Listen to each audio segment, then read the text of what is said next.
My husband left me for another woman. 2 weeks later, she arrived at my condo with boxers marked Master Bedroom, Part 1.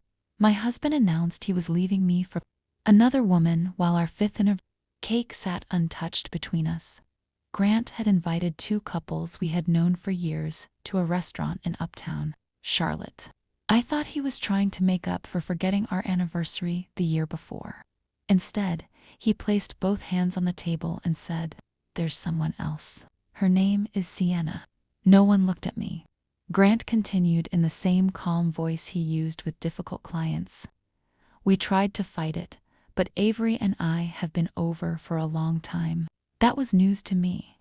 3 nights earlier, I had stayed up past midnight organizing invoices for his photography business. That morning, I had reminded him to renew his car registration. Then he looked directly at me. "I'm asking you not to make a scene. Let's both keep our dignity." He had humiliated me in front of our friends, then warned me not to embarrass him by reacting. I stood, picked up my purse, and said, "We'll discuss this at home." Grant arrived at my condo 40 minutes later. I had bought the 2-bedroom unit when I was 3 years before I met him. But after we married, Elle gave him the second bedroom as a studio. I added him to the parking garage, the building gym, my phone plan, and my auto insurance. Over time, I also became the person who tracked his appointments, received his equipment, and made sure his shirts were ready before every important shoot. That night, Grant packed one suitcase. He left almost everything else behind. "I'll stay with Sienna for a while," he said, "but don't change the locks. I still need the studio, the gym, and somewhere to receive packages." Then he walked into our closet and returned with the blue dress shirt. I had bought him for a commercial shoot. "Could you wash this tonight?" he asked. "I need it tomorrow morning." I stared at him. He had chosen another woman, but he still expected me to prepare him for the life he planned to have with her.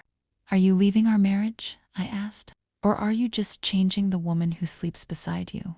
His expression hardened. "I knew you'd make this ugly." I laid the unwashed shirt across his suitcase. "You'll have to start taking care of the things you choose to bring with you." The next morning, Grant sent 12 messages before 8. He wanted his charger, the second car, and the Wi-Fi password at Sienna's apartment as though I somehow knew it. He also told me not to touch anything in his studio. Instead of answering, I called a family law attorney. She warned me not to act in anger. Grant had lived in the condo for years, and owning it did not mean I should simply throw his belongings outside. So I sent him a written agreement. It confirmed that he had voluntarily moved to another primary residence, that I would have exclusive use of the condo during our separation, and that he had 14 days to collect his things during one of 3 scheduled appointments. After that, his regular building access would end. Grant signed it 11 minutes later. He thought it was only paperwork. I thought it was the first honest thing he had given me in years.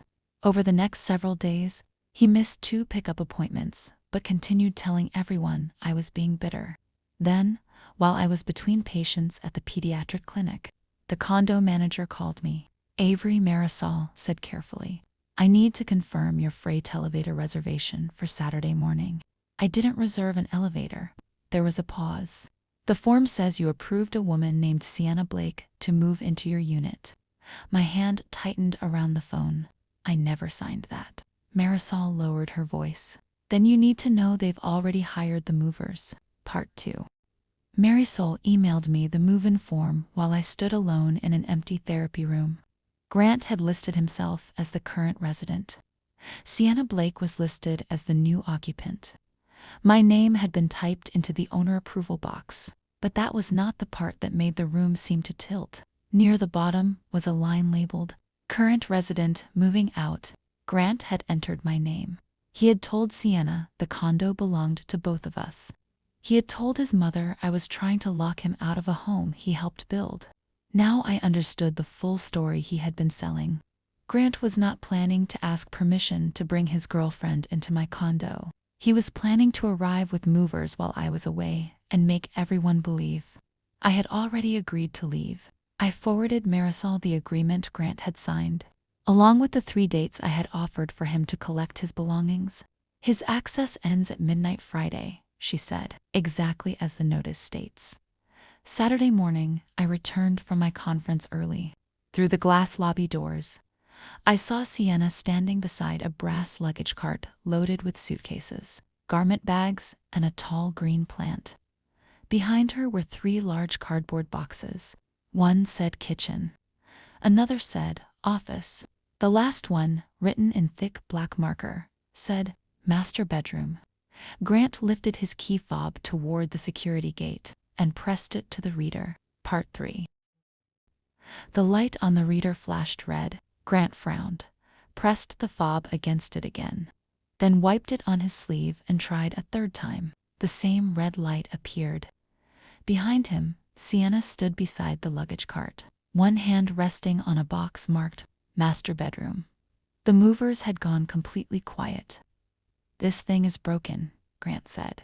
Marisol stepped out from behind the concierge desk. "No, Mr. Collins, your access ended at midnight, exactly as stated in the move-out notice." Grant turned and saw me standing just inside the glass doors. For 1 second, his face showed nothing but disbelief. Then his expression hardened. "You did this. I completed the process you agreed to." He glanced at Sienna before lowering his voice. "You can't lock me out of our home." I walked to the concierge desk and placed the signed agreement beside Marisol's keyboard. "You wrote that you had voluntarily established another primary residence. You agreed that I would have exclusive use of the condo during our separation." "That was legal language," he snapped. "It didn't mean I gave up my rights. It meant you couldn't move another person into my unit without my permission." Sienna looked from him to me. "Grant told me the condo belonged to both of you. I bought it 3 years before I met him." His face flushed. "That doesn't mean I didn't contribute. I'm not discussing our divorce settlement in a lobby. I'm telling you that Sienna is not an approved occupant." One of the movers shifted beside the boxes. Grant stepped closer and lowered his voice again. "Just let us bring everything upstairs. We can sort this out later." That had always been his method. Create the problem first, then leave me to solve it later. "No," I said. His eyes narrowed. "Avery, she already gave up her apartment." Before I could answer, Sienna turned to him. "You said Avery was moving closer to the hospital." Grant said nothing. Then she looked at the dead key fob in his hand. "And you said you paid for this place." Part 4. "I contributed," Grant said quickly. Sienna stared at him. "That isn't what you told me." He reached for her arm, but she stepped back. "This is complicated," he said. "No," I replied. "It became simple when you signed a document saying you had moved out." Grant swung toward me. "You're enjoying this?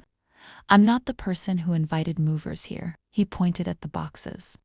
"We have nowhere to put any of this. You had 14 days and 3 scheduled appointments to make arrangements. You canceled one pickup for a client meeting and another because you had dinner reservations." Sienna's face changed. Grant had probably described those missed appointments as proof that I was refusing to release his things. Marisol opened the building file on her computer. For clarity, Mr. Collins returned his resident parking decal 9 days ago.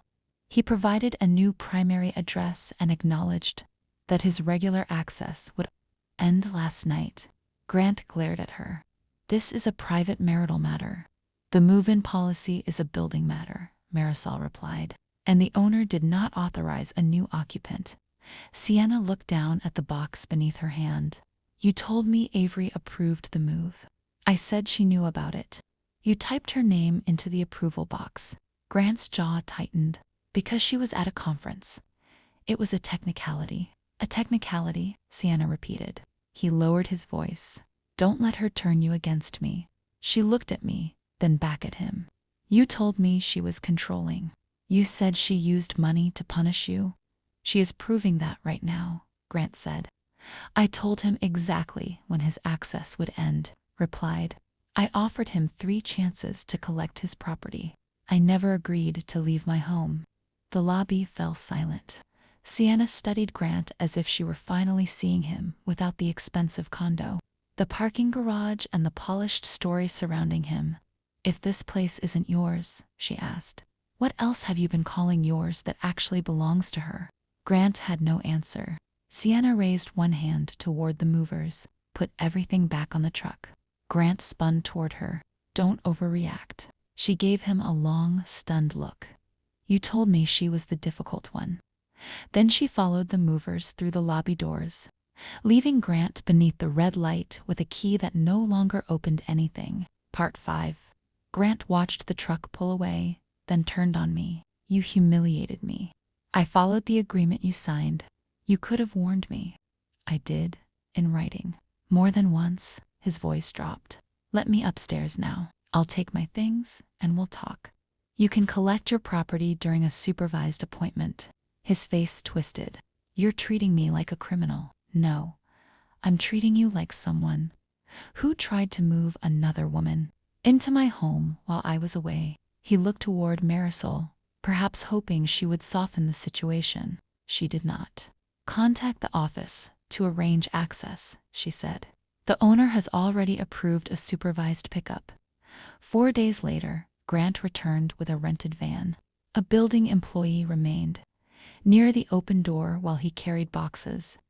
From the studio into the hallway, I had packed everything carefully: camera bodies in padded cases, cables tied together, clothing folded, and every box labeled with a list of what was inside. Grant still complained about the time limit, the employee watching him, and the fact that I had removed him from my phone, plan, and auto insurance. "You didn't even give me time to replace the coverage," he said. "The effective dates were in the notice.